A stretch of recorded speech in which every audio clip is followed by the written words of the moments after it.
Looking at the world through a keyhole, you've spent your whole life trying to widen that keyhole, to see more, to know more.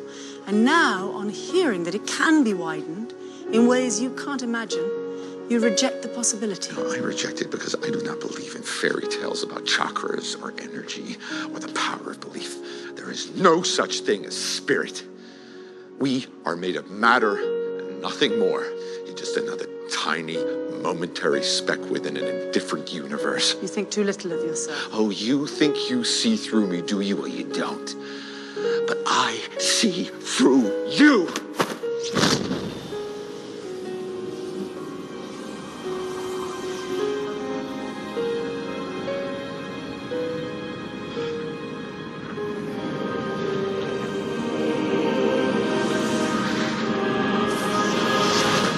Place where the soul exists apart from the body. Why are you doing this to me?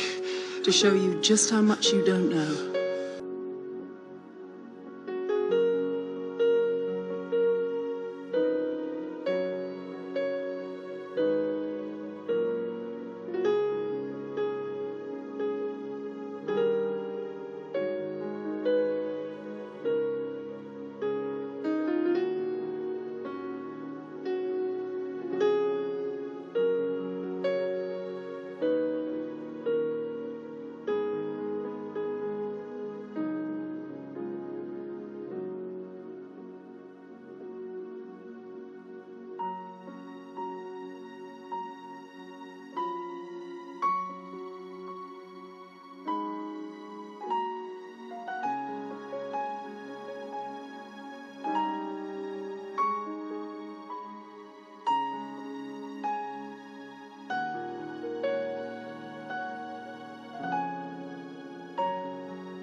Quantum leap is basically where you move from one state to another, or one reality to another. And so as it relates to your life, a quantum leap is kind of like a quick level up in your life, or where you feel like you are moving into another or leaping into another reality. Because here's the thing, according to quantum physics, there are many, many different realities that exist or that can exist at the same time.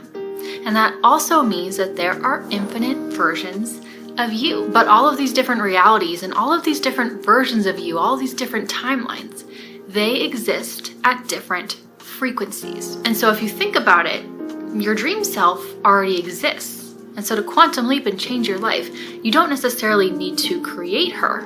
You just need to step into her reality, her timeline, her frequency. I let that person in. Everything went black. I came to a day later. Couldn't remember what had happened. I chalked it up to battle fatigue. But in the meantime, I had somehow saved my entire platoon again, including my commander, Lieutenant Tom Beckett. Wait, are you trying to tell me that Sam Beckett leaped into me, Ian? Saved my life, his brother's life, the whole platoon, really. Oh my God.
Moment for people, because I think people don't realize how powerful they really are.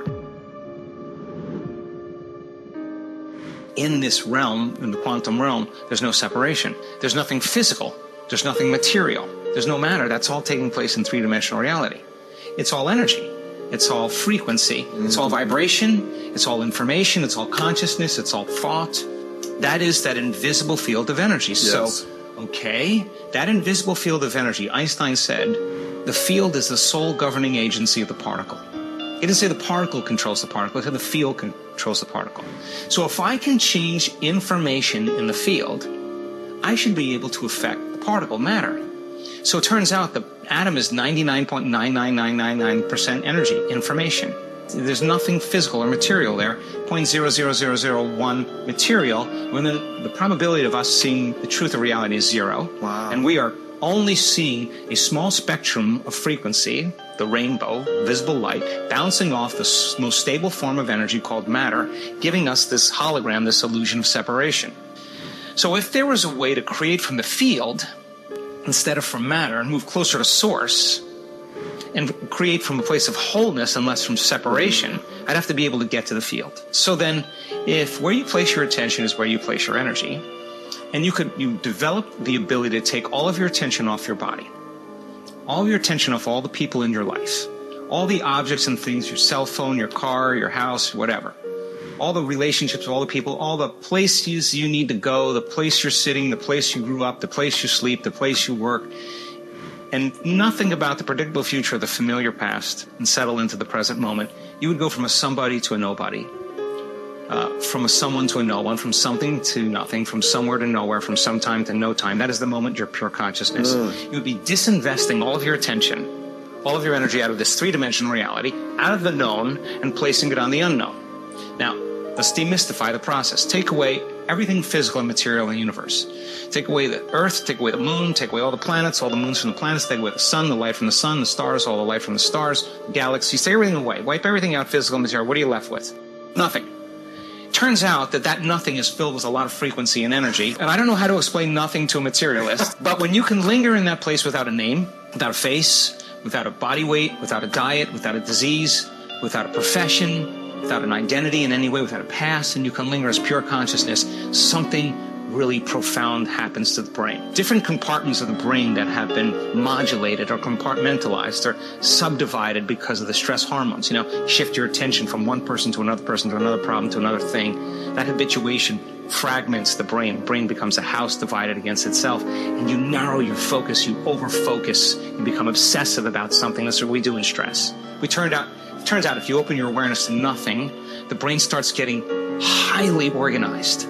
Different compartments of the brain that were modulated start unifying. The brain starts firing in this more holistic state, and the whole entire brain is resonating at the same frequency. Now, you get that brain going for that period of time like that, waves that are coherent start interfering with each other, and when they do, they create bigger amplitudes. The higher amplitude, the higher the energy in the brain. So now you have resonance in the brain, and the brain starts getting very mathematical, very organized, right?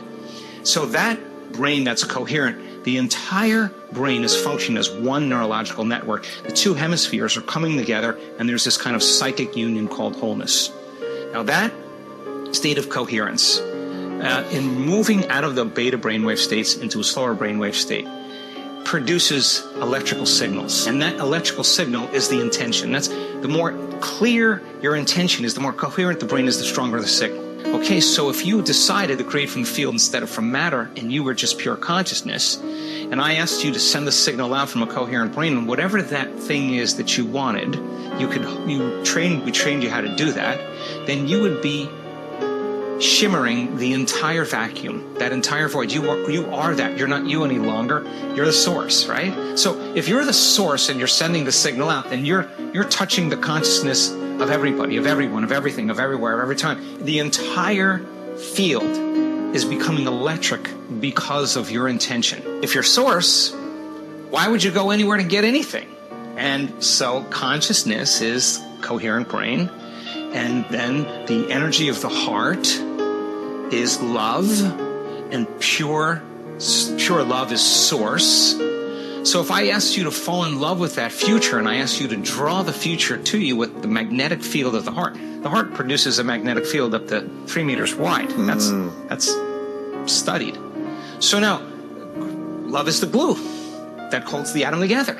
Okay, if I get a coherent heart, the more coherent my heart is, the more energy in my heart, the more I can draw my future to me. So you send the signal out, you draw the experience to you, and now you don't go anywhere to get anything. When there's a vibrational match between your energy and some potential in the quantum field, that when there's a match, you start seeing those synchronicities. You synchronize your energy to that possibility. And so you start seeing the coincidences and the synchronicities and the opportunities. I'm not talking about a parking space. This is a critical moment for people, because I think people don't realize how powerful they really are.